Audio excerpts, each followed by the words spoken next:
Pass the gravy down to Uncle Robert, would you, Melissa? My stepmother Patricia's voice carried that particular tone she used when she wanted to remind everyone that I was useful for serving mothers. I reached across the mahogany dining table, careful not to disturb the elaborate centerpiece she'd spent 3 hours arranging this morning, and handed the crystal gravy boat to my father's younger brother. Sunday dinner at the Thornfield family estate had been a tradition for 32 years. Ever since my father inherited the sprawling Victorian mansion from his parents. Even after his death 8 months ago, Patricia insisted on maintaining the ritual. 23 family members gathered every week in the formal dining room, seated according to a hierarchy that had never been officially discussed, but everyone understood. I sat in the middle of the long table, between my teenage cousin Marcus and great-aunt Helen, who always smelled like lavender and disappointment. My half-sister Clarissa occupied the chair to Patricia's right, the position of honor that came with being the biological daughter. She'd held that seat since she was old enough to sit up straight, her golden hair catching the light from the chandelier like some sort of Renaissance painting. "So, Melissa," my Uncle Robert said, cutting into his prime rib with surgical precision, "Patricia tells us you're still working at that little law firm downtown. Have you considered something more substantial?" The question hung in the air like smoke. I'd heard variations of it every Sunday for the past 15 years, ever since I graduated law school and chose to work at a small firm specializing in family law and estate planning rather than joining the corporate practice that handled the Thornfield family's business interests. "Henderson and Associates suits me perfectly," I replied, taking a measured sip of wine. "We handle complex estate work. Quite fascinating, actually." Clarissa snorted delicately, a sound she'd perfected in finishing school. "Estate work? You mean helping old people write their wills? That's hardly practicing law." "Oh, it's more involved than that," I said evenly. "Trust administration, probate litigation, tax planning. You'd be surprised how complicated family wealth can become when proper documentation isn't in place." Patricia set down her fork with a soft clink. "Speaking of family wealth, I think it's time we addressed the elephant in the room." The conversation at the table gradually died as her words registered. Uncle Robert paused mid-chew. Cousin Michael stopped scrolling through his phone. Even great-aunt Helen looked up from her dinner roll. "What elephant would that be?" I asked, though something cold was already forming in my stomach. Clarissa straightened in her chair, and I caught the look that passed between her and Patricia. They planned this. The realization hit me like a physical blow, though I kept my expression neutral. 28 years of family dinners had taught me to hide my reactions. "The will," Patricia said, her voice taking on the authoritative tone she used when discussing household staff schedules. "Your father's will. We've all been tiptoeing around it for months, but it's time to be practical." "I wasn't aware there was anything to discuss," I said carefully. "Dad's will was quite clear. The estate was divided equally between Clarissa and myself, with smaller bequests too." "That's exactly the problem," Clarissa interrupted, her cheeks flushing the way they always did when she was about to say something she knew would cause damage. "The will treats us as equals, but we're not equals, are we?" The temperature in the room seemed to drop 10 degrees. I could feel everyone's attention focusing on our end of the table like a laser beam. Uncle Robert had stopped eating entirely. Cousin Jennifer was staring openly, her mouth slightly agape. "I'm not sure what you mean," I said, though I absolutely knew what she meant.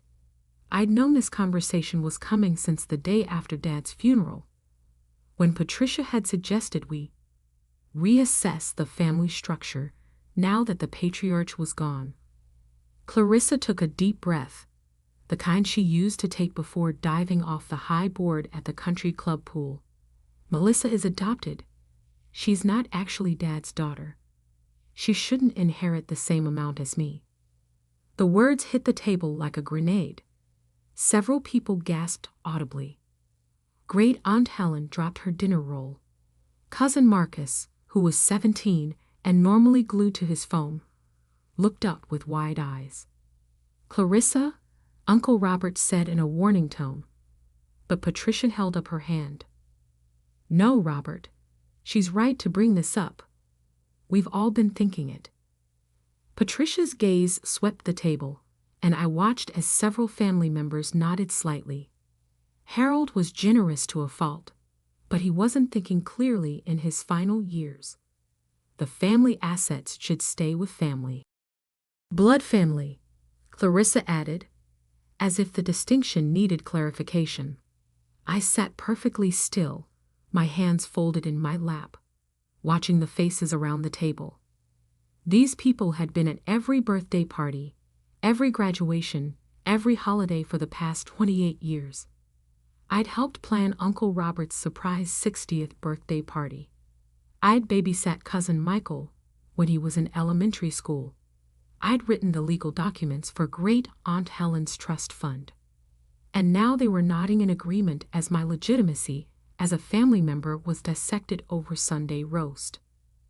The adoption was finalized when Melissa was 3, Uncle Robert said slowly, though his voice lacked conviction. Harold considered her his daughter. Legal technicalities. Patricia waved her hand dismissively. The point is, she's not a Thornfield. Not really. The family money should stay with the family line. What exactly are you proposing? I asked, my voice steady despite the earthquake happening in my chest. Clarissa leaned forward eagerly. A revised distribution. You can keep the house in the city, and maybe one of the smaller investment accounts. But the estate, the business interests, the family trust, that should come to me. I'm going to have children someday. Real Thornfield children. The phrase real Thornfield children hung in the air like a slap. I felt something inside me go very quiet and very cold. And you all agree with this assessment? I asked, looking around the table. More nods. Murmurs of agreement. Cousin Jennifer cleared her throat. It does make sense, Melissa. I mean, we love you. But I'm not really family. I finished for her. Exactly. Clarissa's voice was bright with relief, as if we'd finally gotten past an awkward misunderstanding. You can still come to Sunday dinners, of course. Nothing has to change between us personally. I took another sip of wine, buying myself time to process what was happening. These people, my family for 28 years, had just voted me out of my inheritance while assuring me I could still serve them gravy on Sundays. Have you discussed this with the estate attorney? I asked.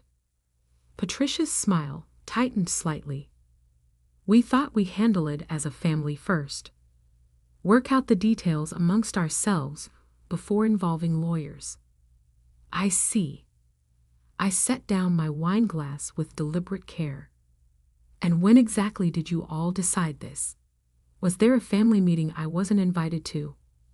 Now don't be dramatic. Great Aunt Helen spoke up for the first time. We're just being practical. You're a lovely girl, dear, but you're not a Thornfield. The money should stay with blood. I nodded slowly, as if considering their position. Around the table, I could see the relief on their faces. They'd expected a fight, tears, perhaps threats of legal action. Instead, I was being reasonable, diplomatic, just like I always was. Well, I said finally, I can certainly understand your perspective. Clarissa beamed. I knew you'd be sensible about this. You always were the practical one. There's just one small problem with your plan, I continued, reaching into my purse. Patricia's eyebrows rose slightly. What sort of problem? I pulled out a cream-colored envelope, sealed with burgundy wax. Dad's personal seal, the one he'd used for important documents. Every person at the table recognized it immediately. Dad left me this, I said simply, setting the envelope on the table between the candlesticks, with instructions to open it if anyone ever questioned my place in the family. The silence that followed was absolute. Even the grandfather clock in the corner seemed to pause its ticking. What is it? Clarissa's voice had lost its confident edge. A letter, I said. Would you like me to read it? Patricia's face had gone pale. Melissa, there's no need to. Oh, I think there is. I broke the wax seal with careful precision, unfolded the pages inside, and stood up. This is dated 3 days before Dad died, witnessed by his attorney and his doctor. My hands were steady as I began to read. Though my heart was pounding so hard, I was surprised. No one could hear it. To my beloved daughter, Melissa, I began. If you are reading this letter, it means someone in the family has questioned your right to inherit equally with Clarissa. I hoped this day would never come, but I know my wife and daughter well enough to prepare for it. Patricia made a small sound like air escaping from a balloon. I want you to know that from the moment you came into our lives, you were never anything less than my daughter. Not adopted daughter, not stepdaughter, my daughter, period. But there are things about your adoption that the family doesn't know, things I've kept private to protect you. I paused, looking around the table. Every face was frozen in anticipation. Melissa is not adopted from strangers, as everyone believes. She is my biological daughter, born from a relationship I had before I married Patricia. Her mother, Catherine Williams, was a remarkable woman who died in a car accident when Melissa was 2. I adopted my own daughter to give her legal protection and a stable family, not because she wasn't already mine. The paper trembled slightly in my hands, but I kept reading. The DNA test results are in my safe deposit box, witnessed and notarized. Melissa is a Thornfield by blood and by love. More than that, she is the child who chose to spend her life helping families navigate legal complexities, who dedicated herself to protecting people's rights, who understood the value of fairness and justice that I tried to instill in both my daughters. Clarissa had gone white as the tablecloth. Patricia was staring at me like I'd grown a second head.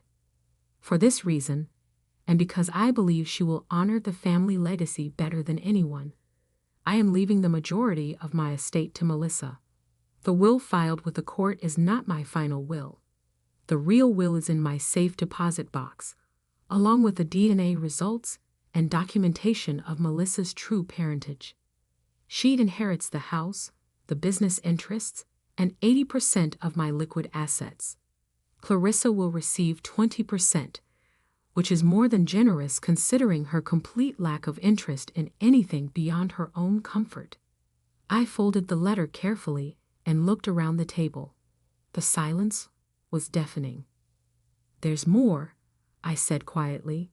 Instructions for Patricia's widow's pension, which was contingent on her treating me with respect, and a provision that anyone who contests this will or attempts to exclude me from family functions will forfeit their inheritance entirely. Patricia finally found her voice. That's impossible. We saw the will. The lawyer read it. You saw the preliminary will, I corrected. Dad filed the real one 3 days later, after he realized what might happen. He'd been watching the family dynamics for months. He knew exactly how this conversation would go. Uncle Robert cleared his throat. How long have you known? Since the day he died. His attorney gave me the letter along with the keys to the safe deposit box. Dad wanted me to wait and see if the family would accept me as I was, or if I'd need to, clarify my position. Clarissa's face was a mottled red and white. You let us believe. You sat there while you revealed exactly who you are, I said gently. Yes, I did. The next few minutes were chaos. Patricia stood up so quickly, she knocked over her water glass. Clarissa started crying, not the delicate tears she used for sympathy, but ugly, desperate sobs. Uncle Robert was on his phone, presumably calling the family lawyer.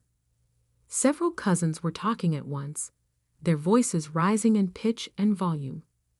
I sat quietly through it all, the letter still in my hands. Great Aunt Helen, who had remained silent through the entire confrontation, finally spoke up. So you're actually Harold's daughter? His biological daughter? Yes, I said simply. She nodded slowly. And you're inheriting the estate? The majority of it, yes. And you could have told us this at any time over the past 8 months. I could have. Another nod. But you wanted to see what we do first. Dad wanted to see what you do first. Great Aunt Helen picked up her dinner roll and took a thoughtful bite. Smart man, Harold. Always was good at reading people. By the time the initial shock wore off, half the family had left. Uncle Robert and his wife hurried out after a terse conversation with their lawyer. Several cousins made awkward excuses and disappeared. Even the household staff seemed to sense the shift in dynamics. I noticed the way Patricia's personal assistant started avoiding eye contact with her. Patricia herself had locked herself in Dad's study, presumably going through his papers looking for some way to challenge the will. She'd find nothing, of course. Dad had been meticulous. Clarissa sat in her chair like a deflated balloon, mascara streaking down her cheeks. This isn't fair, she whispered. I'm his daughter too. Yes, you are, I agreed. And you'll inherit 20% of a very substantial estate. Most people would consider that life-changing money. But you get everything else. The house, the business, the trust fund. I get the responsibility, I corrected. Do you have any idea what's involved in managing a family trust? The tax implications of the business holdings? The maintenance costs on this house alone. She stared at me blankly. Dad knew what he was doing, I said. He left the money to the person who would protect it, grow it, and use it to take care of the family. That's what I've been training for my entire career, even if I didn't realize it. But you're not even really his daughter, she said weakly, then stopped as she realized what she'd said. Actually, I'm more his daughter than you are, I said without malice. Biologically and legally, but that's not why he chose me. Over the following weeks, the family dynamics shifted like tectonic plates. Patricia moved out of the main house and into the guest cottage. Her status changed from widow of the estate owner to dependent relative. She tried to contest the will, of course, but Dad's documentation was ironclad. The DNA test was conclusive, the witnesses were unimpeachable, and the new will had been filed properly. Clarissa went through what could only be described as an identity crisis. Without the promise of unlimited wealth to cushion her future, she was forced to confront the reality that she'd never developed any actual skills or interests. She eventually took a job at a local boutique, which was humbling for someone who'd never worked a day in her life. Some family members, Uncle Robert, a few of the cousins, made genuine efforts to rebuild their relationships with me. Others simply disappeared, unwilling to accept the new hierarchy. Great Aunt Helen, surprisingly, became one of my strongest allies. I always knew there was more to you than met the eye, she told me one Sunday over tea. You had Harold's patience and his strategic mind. The business interests that Dad had built over 40 years were complex and far-reaching. real estate developments, investment portfolios, charitable foundations, and a small but profitable technology company that he'd started as a side project in the 1990s. Understanding it all, managing it responsibly, required exactly the kind of legal and financial expertise I'd been developing for the past decade. 6 months after that devastating Sunday dinner, I hosted my first board meeting as the primary beneficiary of the Thornfield Trust. The conference room at Henderson and Associates had never seen anything quite like it. 12 board members, 3 attorneys, and 2 accountants, all discussing the strategic direction of a $50 million family estate.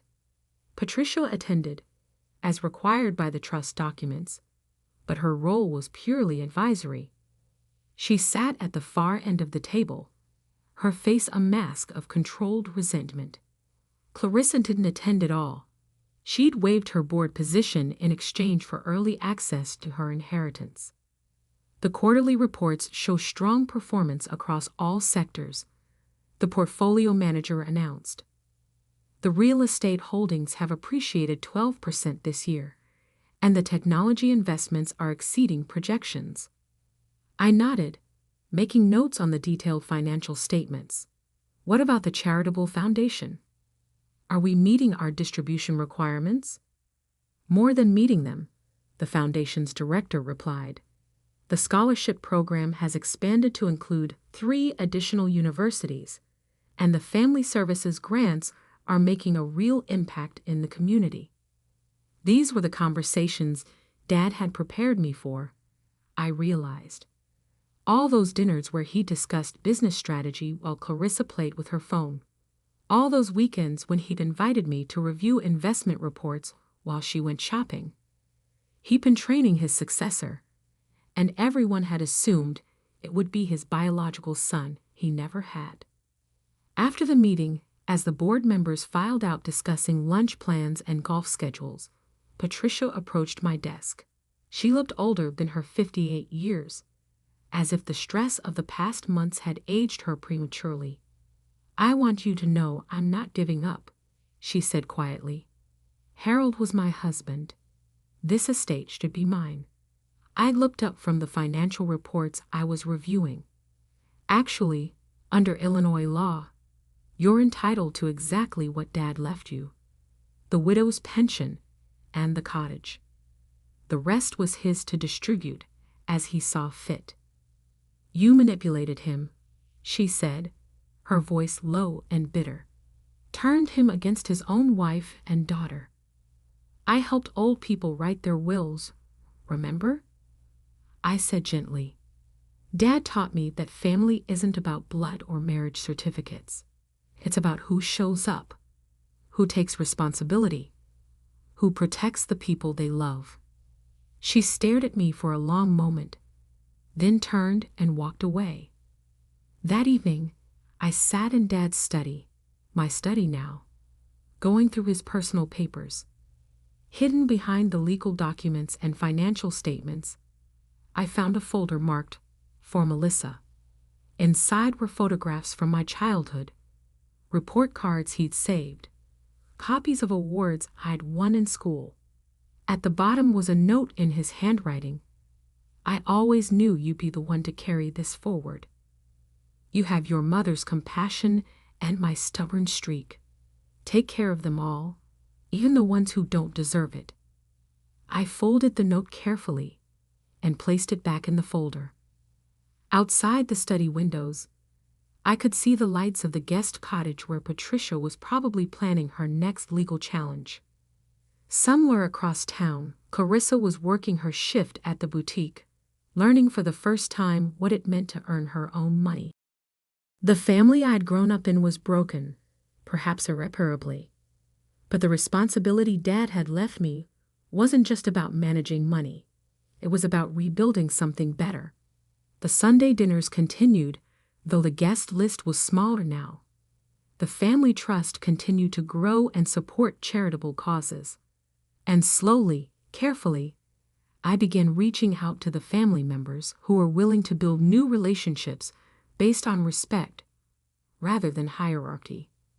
One Sunday evening, as I was closing up the study, I found Great Aunt Helen in the kitchen making tea. "You know," she said, handing me a cup, "your father would be proud. You handled all this with more grace than any of us deserved." "I had a good teacher," I replied. "Yes, you did. But you also had something Harold always hoped for, the wisdom to know when to be patient and when to act." She sipped her tea thoughtfully. "That letter wasn't just about the inheritance, was it? It was about showing everyone who you really are." I smiled. Dad always said the truth has a way of revealing itself when the time is right. And now? I looked around the kitchen where I'd helped prepare countless Sunday dinners, where I'd learned that family was about more than shared DNA or legal documents. Now we build something new, something better. Great Aunt Helen nodded approvingly. Harold would like that. He always believed in second chances. Third chances, in some cases, I said, thinking of the family members who were slowly, cautiously, trying to rebuild bridges they burned. "Well," she said with a slight smile, "that's what family is for." As I turned off the lights and locked up the house that night, I thought about the conversation that had started it all. Clarissa's declaration that I didn't count, that I wasn't really family, that I shouldn't inherit equally. She'd been wrong about almost everything, but in one sense, she'd been right. I wasn't the same person who'd sat quietly at that dinner table 8 months ago. I was Harold Thornfield's daughter, his chosen successor, and the guardian of his legacy. But more than that, I was someone who'd learned that true family isn't about who shares your blood. It's about who's willing to share your burdens, your hopes, and your Sunday dinners, even when the conversation gets difficult. The letter had given me an inheritance, but the confrontation had given me something more valuable, the knowledge of who I really was and who I wanted to become.